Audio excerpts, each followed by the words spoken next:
Hey, and welcome to FitMitTuro Fitness Podcast, a podcast for people who want to get no BS information about fitness and know that fitness is about so much more than losing scale weight.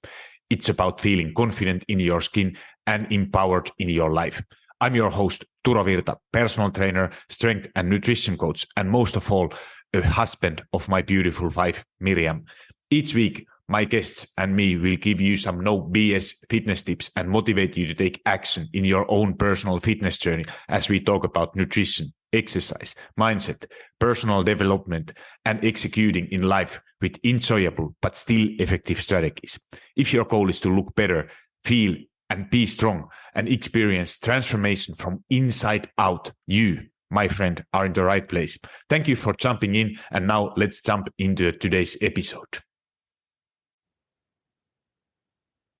Hey, and welcome back to FitMitTuro Fitness Podcast. I'm your host, Turo Virta, emotional eating and strength coach, helping women over 35 break free from all or nothing cycle, build sustainable fitness habits, and feel confident in their own skin. Today, we are talking about something I see all the time with my clients, using exercise as punishment. So what it means, punishing yourself what you ate yesterday, punishing yourself for missing a workout last week, punishing yourself because the scale didn't move.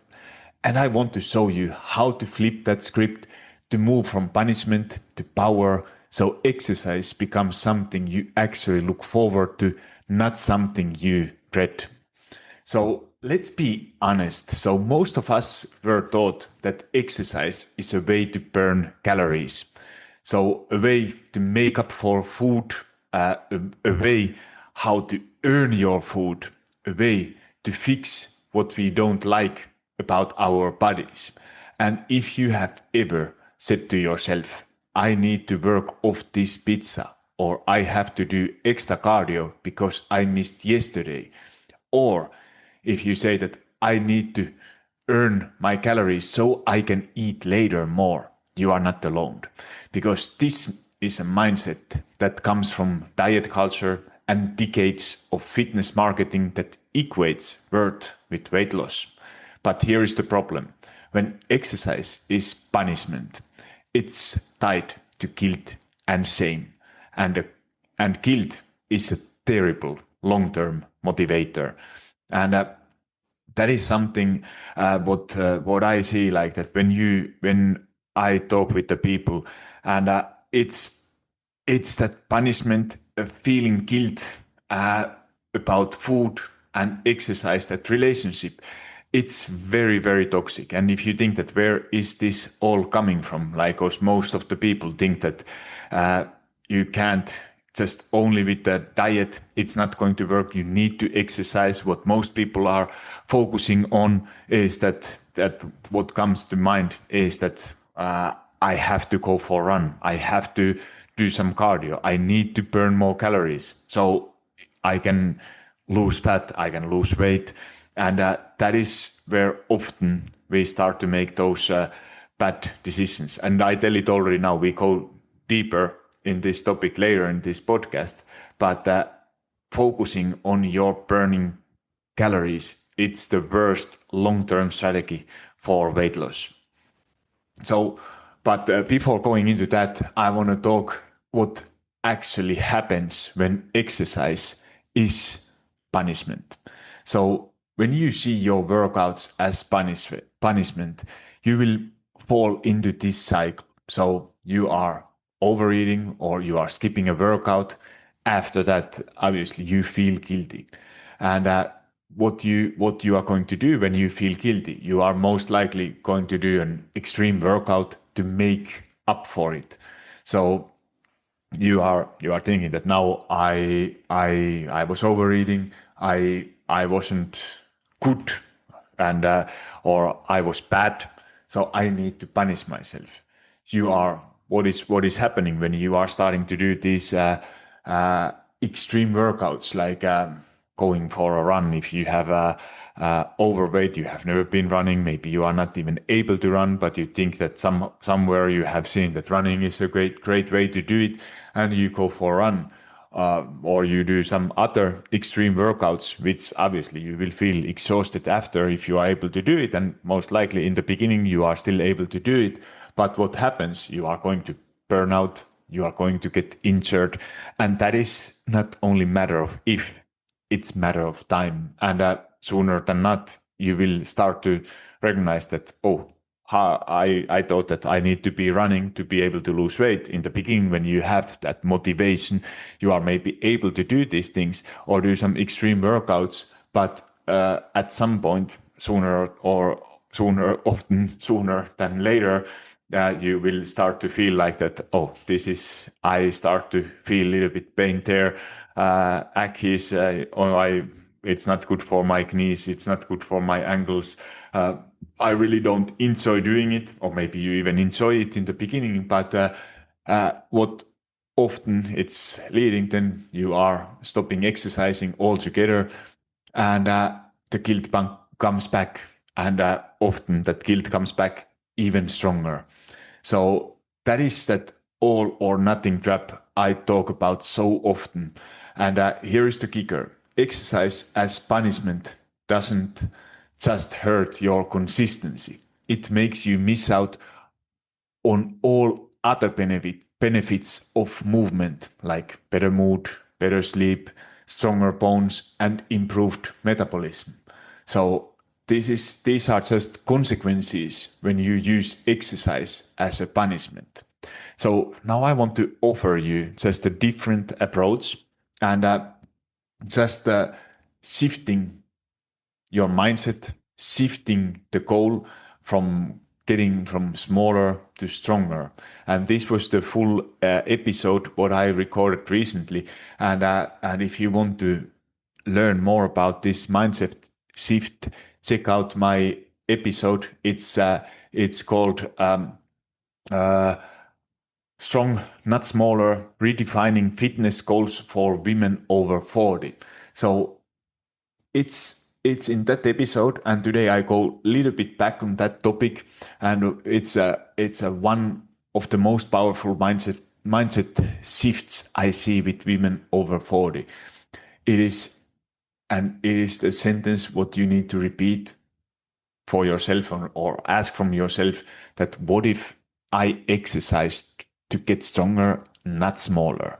So when you focus on strength, doing, for example, your first ever real push-up, getting your first real pull-up, which is already very, very challenging, or lifting a weight you could never thought you could, for example, in exercises like squats, bench press, deadlift, and you start to celebrating what your body can actually do instead of punishing it for how it looks. And these mindset shifts build confidence and consistency, because you are no longer chasing a number on the scale, you are chasing a feeling of power and strength. So this is one of the biggest mindset shifts you can do. And in this episode, what I talked, you can find several strategies how to actually implement it, how to actually start doing it. So make sure, if you feel like that you have been working out just for punishment, how your body is looking, or as a goal, do you have some certain amount of weight? You want to look smaller, you want to look thinner, you want to chase that number on the scale. So this episode is full of actionable, practical strategies what you can start implementing today. So then, because I know that this is not easy task to do, but it's step-by-step approach, and it all starts with healing your relationship with exercise. So the question is that often what I hear is that how do we heal this relationship? So how do I heal my relationship with exercise? Because if you are someone who is struggling with this exercise, that exercise is only or almost only used as a tool for weight loss, as a tool for getting smaller, as a tool from becoming out from that or changing the body what you don't like. And here are 5 steps I give to my clients. And number 1 is stop using exercise to earn or burn food. So you don't need to earn your meals. You don't need to burn off last night's dessert. You don't need to burn off all calories you went over on the last couple days. So food is fuel and joy, not the debt you pay with cardio. And you can, it's a great mantra. What I love to use is that if you tell to yourself that I move my body because it deserves care, not because it needs punishment. And this mantra has helped so many women to come from this kind of earning or burning food as a punishment. And it might be game changer. It won't happen overnight, but more often you start to repeat this phrase, I move my body because it deserves care, not because it needs punishment, better you will be. And step by step, you start to recognize that, oh, I actually don't need this punishment, or I don't need to earn my food. I don't need to burn my food, because this is often what I hear, especially from women who are a little bit older, that you think that I need to give myself a little bit me time, what I deserve. You have been maybe, in your own words, you have been good whole week. Then it comes weekend, and you are thinking that now if I go for a walk, I do some exercise, then I can earn my own time, my me time. It could be watching TikTok and eating some food, having some couple glasses of wine, and that's part of your life. It's part of joy, but you do not need to earn it or burn it after. So that is the biggest game changer mentally, what you can do. And often how I do it like that, this is often like now, if you are using some kind of food app or a tracking app, it always adds those calories what you are actually burning during the exercise. I tell all to my clients in the beginning that please remove all those burned calories, for a couple of reasons.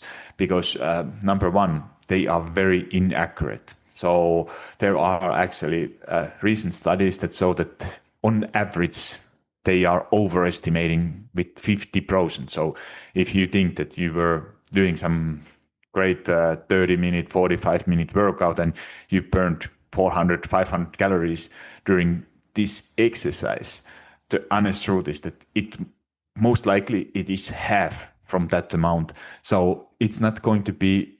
And if you now go back and you think that now I can eat 500 calories more, but when the reality is that you might have burned 250 calories and you eat 500, that might be the reason why the scale is not moving as quickly as you would like, or you are not seeing results what you would like to see. So just don't think it like that food is not something what you need to earn with exercise. Exercise is just a way to get stronger, improve your endurance, improve your mental health. For so many reasons why you exercise, just burning calories is not one of them. But and once you start to shift this focus away from burning calories, instead of focusing on getting stronger, improving your endurance, improving your resting heartbeat, those kind of goals, then you start to find those shifts also in your mindset. So, and then step number 2 is that redefine what counts as an exercise. So if your only definition of exercise is a 60-minute intense workout, you will consistently feel like you are failing. So shift your definition. A 10-minute walk counts. Playing with your kids counts. Doing body weight squats while waiting in a line or waiting in a parking spot, it all counts. So movement doesn't have to be extreme to be effective. So that is often like that. What I say that it's just those decisions in what you are making. Some of them you make without thinking, like that, and some of them you have to really think that, okay, now I need willpower. And often, if you rely on this willpower trick that I need to exercise, that I need to change my workout clothes, I need to do 60-minute intense workout, or if I don't have it, it's not worth of it doing anything. And this is one of the biggest mental shifts you can do, is that aiming for only to get started and thinking that to be able to have an exercise, I don't even need to change my workout clothes. I need to, what can I do right now at this moment? And things like going for a 10-minute walk, for example, before or after your lunch, getting into workout clothes, getting into your workout space, getting started. And then after that, you can always say, okay, I did the best possible thing I can do today. And you feel proud of yourself. You feel like that, okay, I have done it. And when you shift those goals, that I don't need to get 60-minute intense workout, that it counts, but you start to think like that, I aim to make better and smarter decisions several times a day, or even if it's a once in a day. Of course, it depends on your situation, how high your priority is. But for example, for me, I don't want that you compare yourself with my thing, but I'm ashamed to commit that as a fitness professional, that is my full-time job, to help people. And of course, I want to preach also what I teach, but it's not, for example, strength training is not something that I enjoy naturally, but still like that. I set my goals in a way that they are possible to do even in my worst weeks. So for example, my goal is to get my strength training started 2 to 3 times per week, depending on week. But I decided always week before, like usually it's on Sunday. I look my schedule for the next week and I decide that how many times I'm going to get started my workouts. If it's minimum 2 times, and maybe good weeks it's going to be 3 or 4 times per week, but never more. And the only goal what I make, and only rule what I made to myself, that I need to change my workout clothes. I need to get to my garage gym where I do my workouts, and I do one exercise. And once I'm done with the one exercise, I give myself permission that that's it. I'm done for today. I need 5, maybe 10 minutes. Or if I feel tired, I said that I talk myself, because earlier I used to talk myself out of it all the time. But now I block it in my calendar. I get myself into the gym. I don't ask if I'm motivated or not. I don't ask myself if I'm tired or not. It's all about discipline. I get there. And then I decided, okay, today I'm actually feeling tired. I just do some mobility, stretching, foam rolling, that kind of stuff. And I call it for a day. And then on a days, but more often than not, when I realize, like a good example was this week, I was on Monday was my workout day. I was hiking on Sunday. My legs I was so sore. I could barely not even walk. And my initial thought was, no, today I need a rest. But then I was thinking like that, what is the worst advice what I would tell to my client who decide that you have a workout day? Of course, I could say that, rest is okay. You need a rest also. It's okay to have a rest day. But for myself, I said that, okay, I need a rest. I don't need an intense workout, but I promised for myself to get started. And then I thought that what can I do today? What is the decision I'm going to make?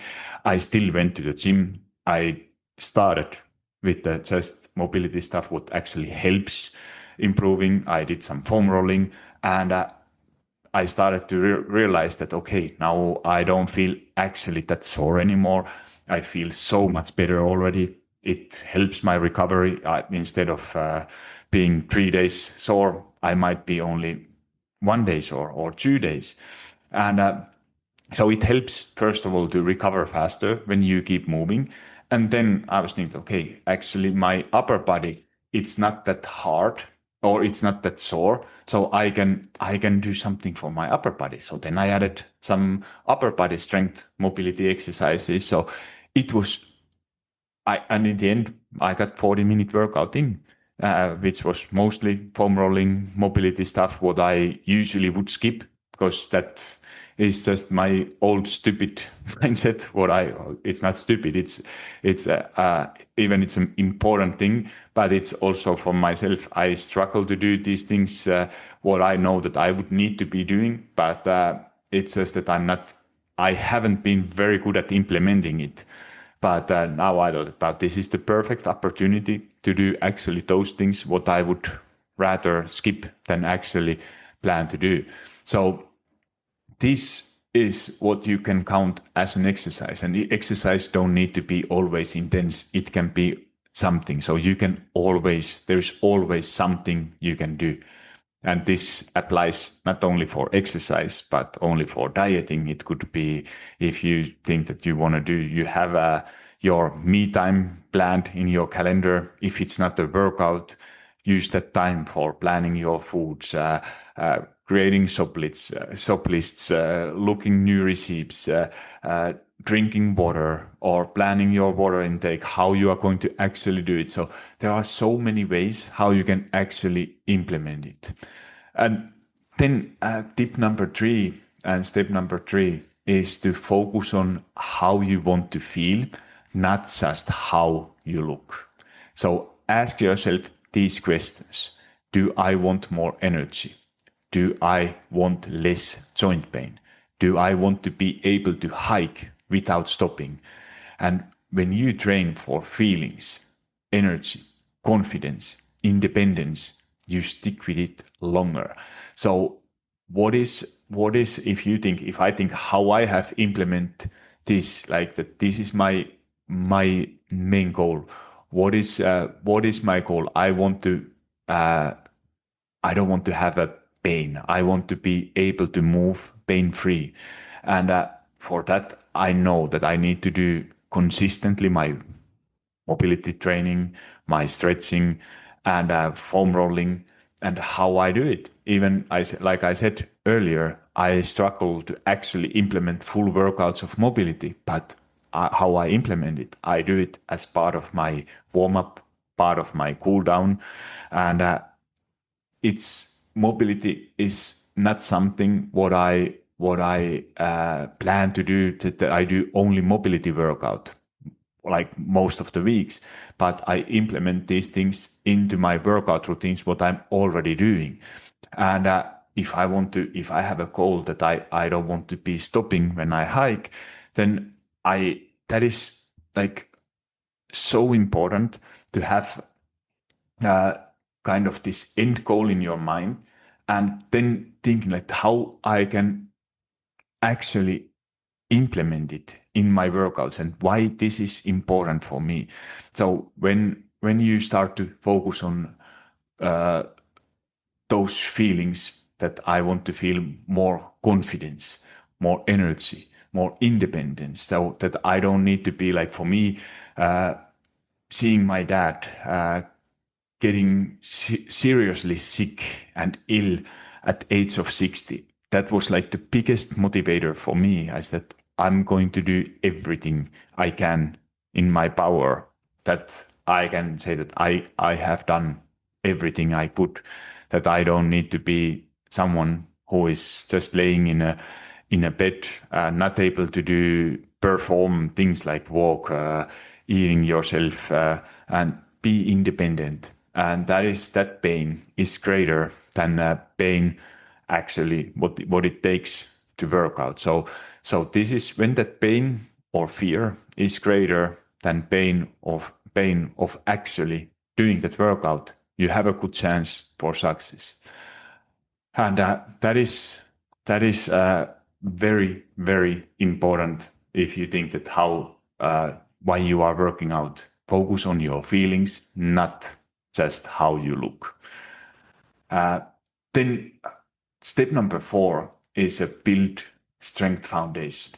So strength training is your best friend after 40. It helps maintaining muscle, protects bone density, supports metabolism, and makes everyday life easier.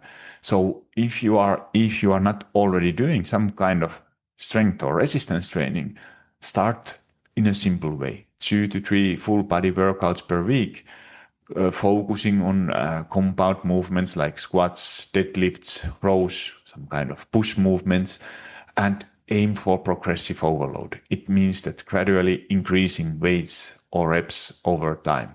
So you don't need hours in the gym. You just need consistency and intention. And step number 5, which is not the least, even it's the last, is that try to remove that all or nothing mentality. Missing one workout doesn't erase your progress. Missing 1 week of workouts doesn't erase your progress. Missing 1 month of workouts doesn't erase your progress. Eating a dessert doesn't ruin anything.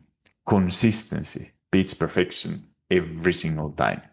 And some mantra, what I want you to remember, think it most days, not every day. And once you start to shift this mindset shift thinking, I'm aiming for most days. It doesn't matter, like it's not going to be every day, because those days when we miss, they happen to everyone. But if you set your goals, it's going to be weekly, monthly goals, whatever.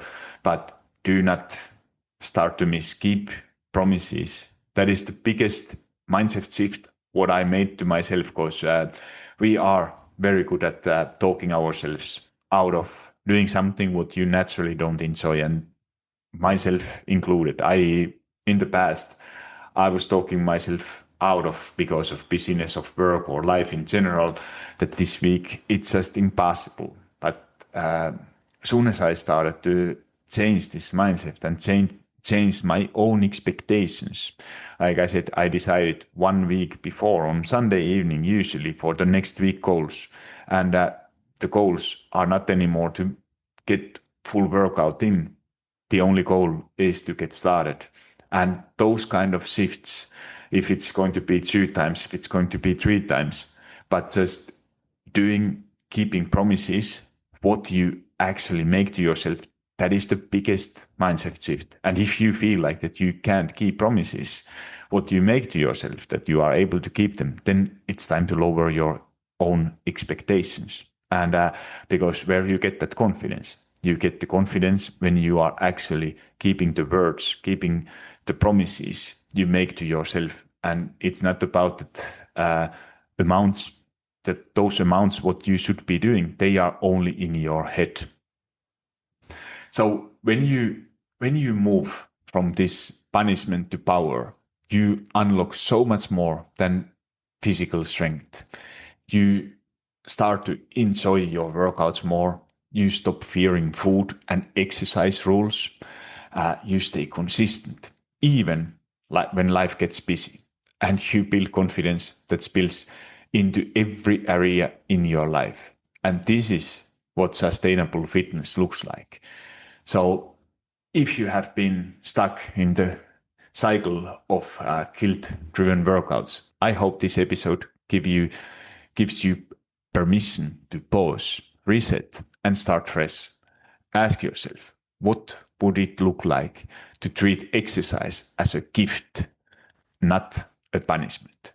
Because when you train for strength, energy, and health, not punishment, you finally break free of the all or nothing cycle. So if this episode resonates with you, I would love to hear from you.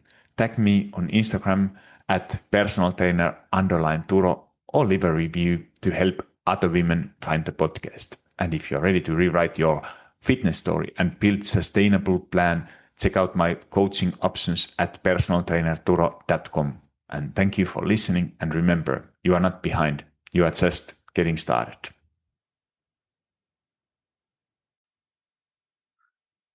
Hold up, friend. Do you love FitMitTuro Fitness Podcast? If so, the best way to say thank you is to subscribe to the podcast and leave a review on iTunes. I know every podcaster wants you to leave a review, but it's because those reviews help the podcast to reach more people.